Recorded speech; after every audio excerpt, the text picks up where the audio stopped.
Hello, beautiful, and welcome to the Come to Your Senses podcast. I'm your host, award-winning certified feminine embodiment coach, licensed esthetician, and enthusiastic foster dog mama to animals across the land, Mary Lofgren. Here, we explore how to bring more richness, radiance, peace, and pleasure to our lives, homes, and hearts through the joy of beauty, the wisdom of the body, the warmth of connection, and the splendor of the senses. I'm so glad you're here. Pull up a poof and let's dive in. Hello, beautiful beings, and welcome to today's episode on how to actually feel your feelings. So you may have heard in our language, feeling is healing. You've got to feel it to heal it. And you might go into your body, and when you're feeling anger or sadness or fear, hear that wisdom and try to go into the feeling. But if you've never had an experience of how to slowly and safely feel that feeling, you might experience it as just an increase in suffering and tension. And as a certified embodiment coach and someone who has worked in the embodied arts my entire adult life for over 2 decades, I know a little something about feeling our feelings. And not just feeling our feelings from an emotional state, but from a really embodied state, where feeling our feelings isn't just about accelerating whatever feeling we're having, but learning how to move it through the body so that new pathways of wisdom and power and possibility can be revealed when we're no longer just analyzing our feelings from the neck up, and all that energy and all that life force is being given permission to flow through your entire system. So today's episode is designed to be a mini masterclass around this aspect of embodiment, of using your emotions as a pathway to greater power and greater self-knowledge. And this is a part of my private coaching immersion called Embodied Intelligence, which is a 6-month transformational journey on how to loosen up the tension that comes from a lifetime of being taught to suppress your feelings and suppress your sensations, and learning how to actually navigate this inner world that is so rich and so powerful. So I am currently accepting new client applications now through June 30th. And if you know that thinking harder and trying to force change isn't working anymore, and that the body holds the key to your next chapter, head to marylofgren.com/coaching to learn how to feel less stuck in a cycle of trying to figure it all out, and instead tap into that body wisdom to feel your way forward.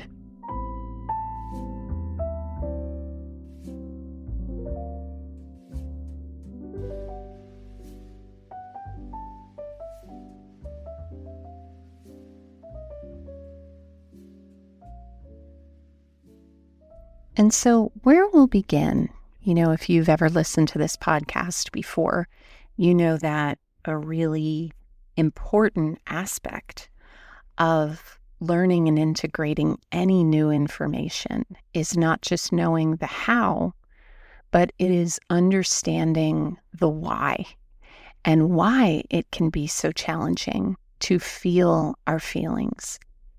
And the reason for this is because one of the most common things I hear from clients is, what's wrong with me?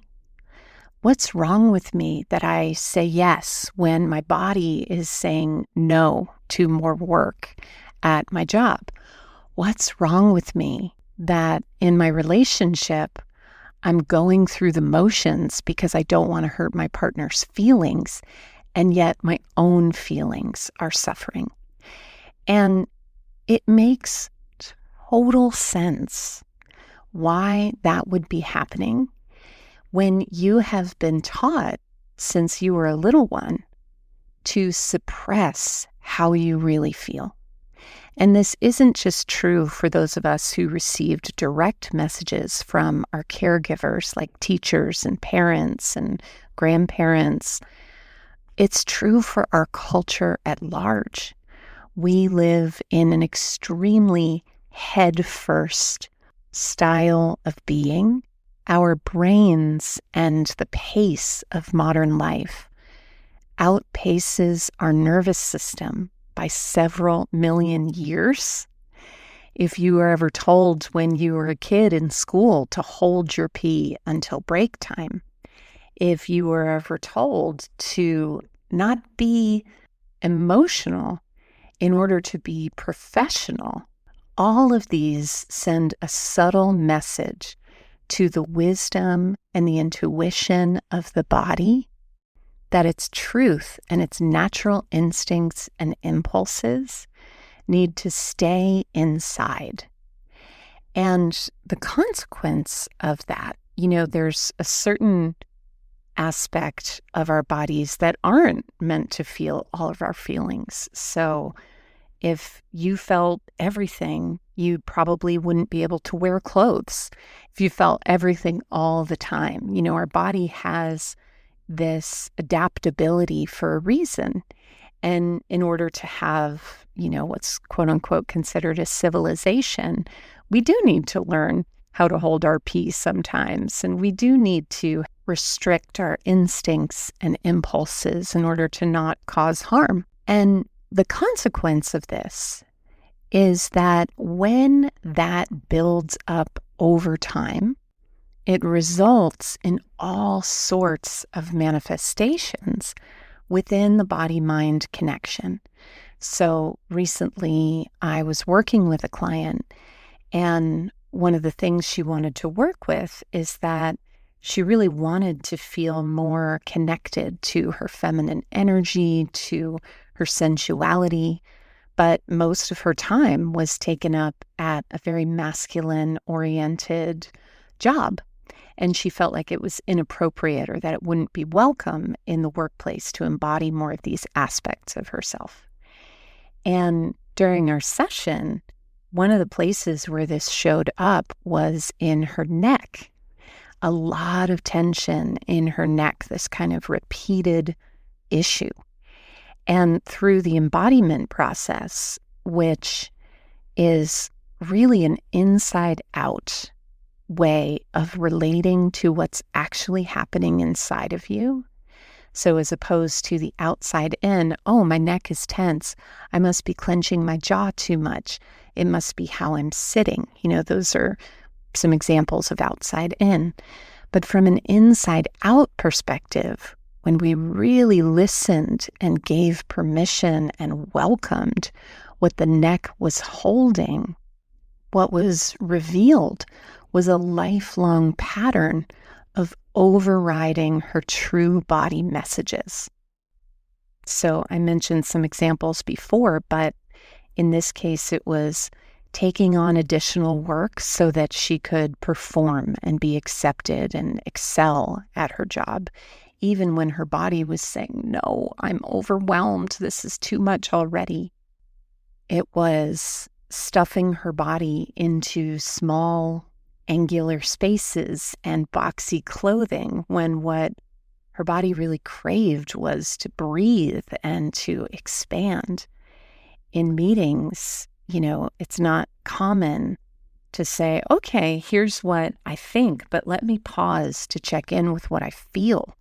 Let me check in with what my heart is saying, what my pelvic bowl is communicating.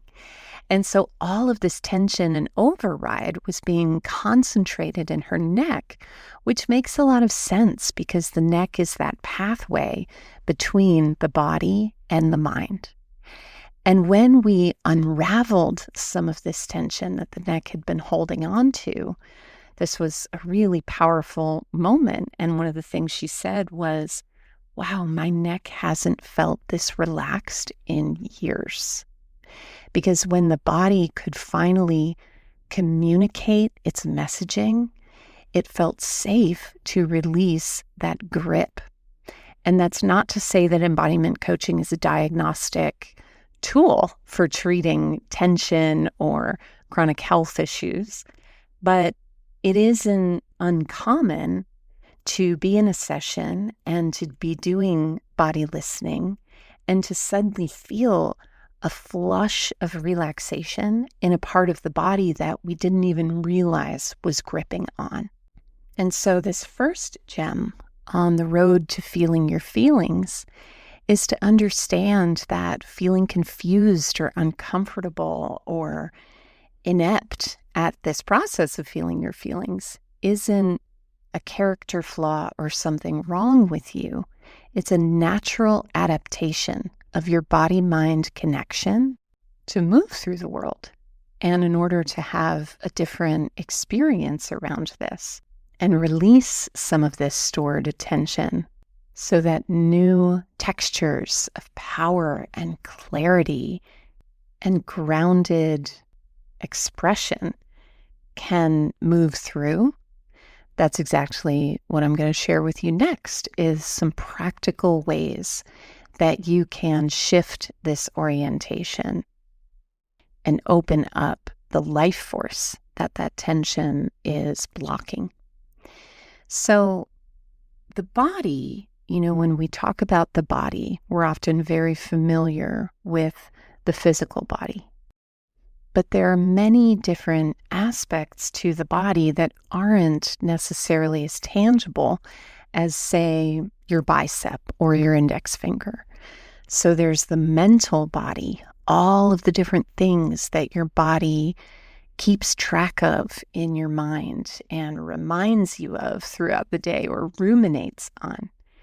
There's the emotional body, this system of expression where your body can express past and present experiences through these micro sensations and sometimes bigger sensations. So like when I feel sad, I feel a heaviness through the center of my eyebrows and my third eye. When I feel anger, I feel this tension around my chest and my shoulders. So something I like to say about emotion is that it is truth meeting nerve. It is truth expressed through sensation. There's the energetic body, intergenerational patterns and energies that we may not be able to see, but that we can certainly sense. And all of these make up this ecosystem that we call the body. And the reason I call my coaching immersion embodied intelligence is because we are moving from the 10 to 20% of our intelligence, which is our mental body, to open up this other 80 to 90% of intelligence and wisdom that's available to us. And when it comes to embodying, which is just another way of saying feeling your feelings, feeling your sensations, developing that somatic sensitivity to know what's really happening in your inner world, there are 4 primary ways that we embody. 1 is awareness, 2 is breath, 3 is movement, and 4 is sound. So let's start with awareness. And this is a little exercise that we can do together that I learned from Susan Piver, who's an amazing meditation teacher. So I invite you to bring some awareness, whatever that means to you, to your right earlobe. And so maybe you are sensing that earlobe, sensing the temperature of the air, and just really gathering awareness in that one part of your body. And now we'll guide that awareness down to your left knee. So bringing your attention and your awareness down to your left knee. Moving awareness now to the center of your chest. And rather than just feeling the physical sensation of the center of your chest, an invitation to go beneath the flesh and bone to sense what's happening here in your chest. Are there emotions? Are there textures? Is there a color that you might assign to what you sense here in your chest? And while this may seem somewhat vague or insignificant even, awareness is the very first doorway to feeling our feelings and connecting with the full network of our embodied intelligence. And so an example of this, I remember one time I was at a diner on a busy morning on the weekend, and the server asked me if I wanted strawberries on my pancakes. And before coming to embodiment work and embodiment coaching, I might have said, sure, to make it easy for them, like just a no-brainer. Sure, strawberries. Or, no, I'm good, because it sounds like extra work for somebody in the kitchen. And in this instance, I said, let me pause with that. I put my hand on my heart, and I really felt in my body that texture of true desire. What did I want? And then I said, sure. And awareness is a skill that's developed over time. After a lifetime of shutting down our awareness because you're not supposed to not be nice, or you're supposed to be seen and not heard, or your body isn't supposed to poop. That's one where I have a great challenge is my body has learned to withhold some of these less pleasing aspects of being a human being. And so if I don't have complete privacy, this is actually a condition called dysregenic defecation, and I'm doing pelvic floor physical therapy around it because of how I have learned to ignore and shut down that body signal. And so awareness is something that can be developed over time, where someone asks you a question, and I recommend starting with something relatively low stakes, like if you want strawberries on your pancakes, or if you want to go for a walk, slowing down to go within and sense, is this a yes in my body, or is this a no in my body? And even if you end up people-pleasing your face off, it does not matter. What matters is that you paused to listen. And that is the magic of awareness, is that the more you pause to listen, the more intimate you choose to become with the truth and the sensations of your body, the more dexterous you will feel in communicating those truths in your life. The next aspect of embodiment and ways to embody is through movement. So just today, I was feeling frustrated and some anger. And again, before my embodiment journey, I might do lots of exercises about how to communicate this anger, and should I be showing my anger to this person? Should I be strong down, brusque, or to go within? Should I be really nice and sense so that they don't feel hurt in my body? And what I did in this instance in my body, I slowed down. Even if you end up people pleasing in my body, your face off. And I started to move. What matters is that you paused to listen. The significance of this, and that is the magic of awareness, is that the more you I have a lot of outside-in definitions of what intimate you choose to become with the truth and the sensations of your body, my fists, the more dexterous you will feel But I really asked myself, how does this in your feeling life want to authentically express through my body? And in this moment, what I noticed is that my head wanted to kind of slither like a snake and move side to side. And as soon as I gave that feeling a voice and some expression, some authentic expression, clarity dropped right in about how to express myself in an assertive and grounded way in this situation.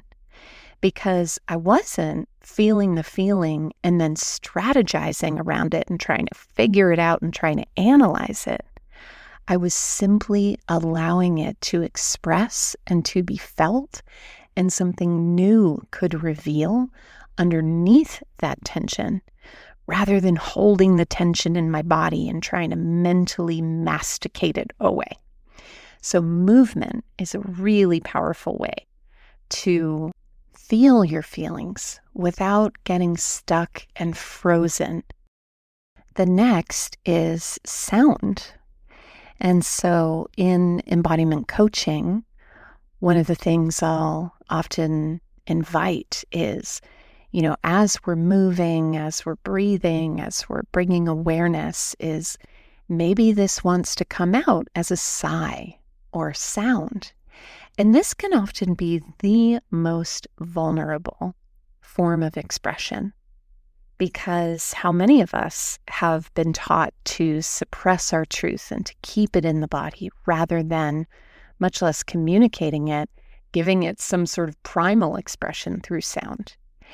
And one of the things I've done in my embodiment practice that has been really helpful and that you might want to try on is, as I'm moving my body and as I'm sensing these different layers of awareness that are lighting up, sometimes I'll just bring my voice to them to name what I'm feeling.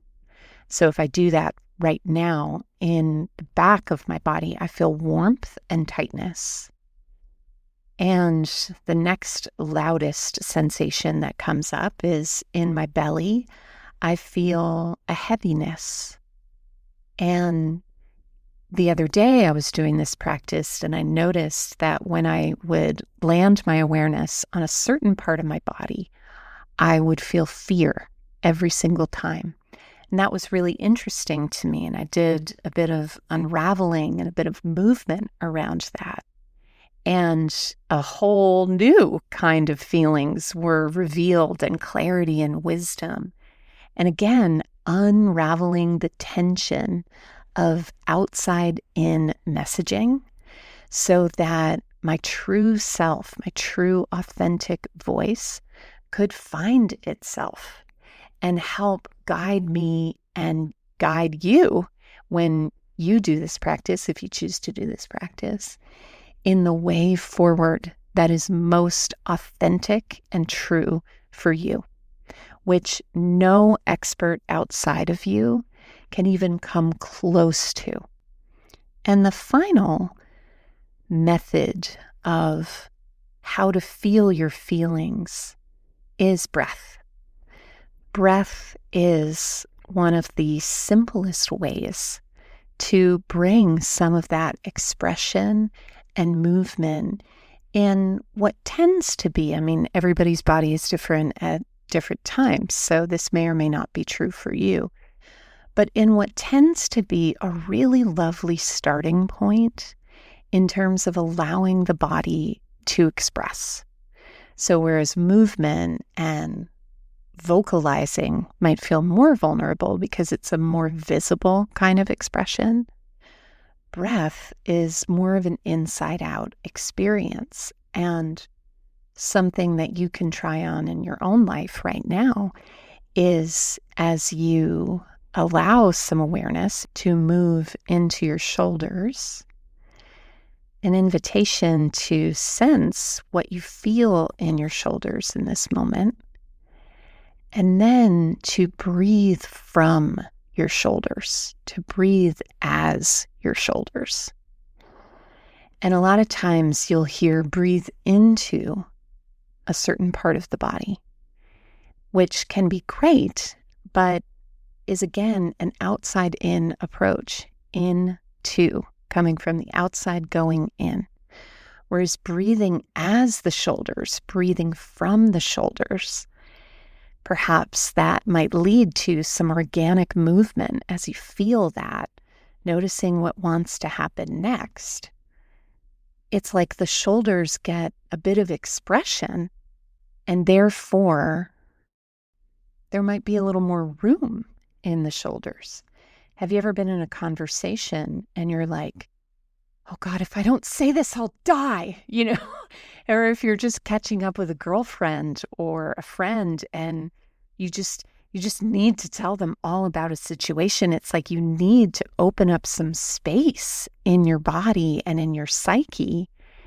And movement, breath, sound, awareness, these are all ways that we allow the body to express without the interference of words and get down to what is often a truer, more somatic, more authentic expression than what the mind can really cognitively process.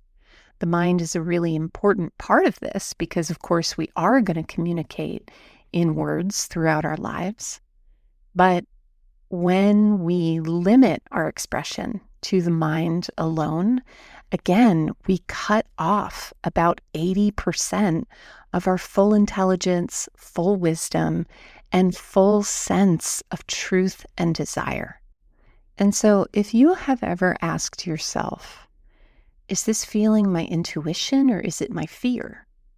Is this a moment where I am just being a good person, or is this me falling into old patterns of people pleasing? Am I procrastinating, or is my body asking for real rest? This is not a sign that you're behind or that you're missing something that other people know and you don't. It's simply a sign that you are trying to think your way towards answers that only a deeper relationship with the messages of your body can reveal. And in over a decade of working as a professional coach, there's one thing I hear from clients over and over, which is, I wish I had trusted myself sooner. Like, I wish in that moment where I knew something in my gut or my heart was telling me something that conflicted with the messaging of my mind, I wish I had listened to that part. And listening to these parts is a spiritual practice, but it's also a very real practical skill. And so if your body has been trying to communicate with you for a while now, I challenge you to not think more about its messages. I challenge you to come and feel them for yourself.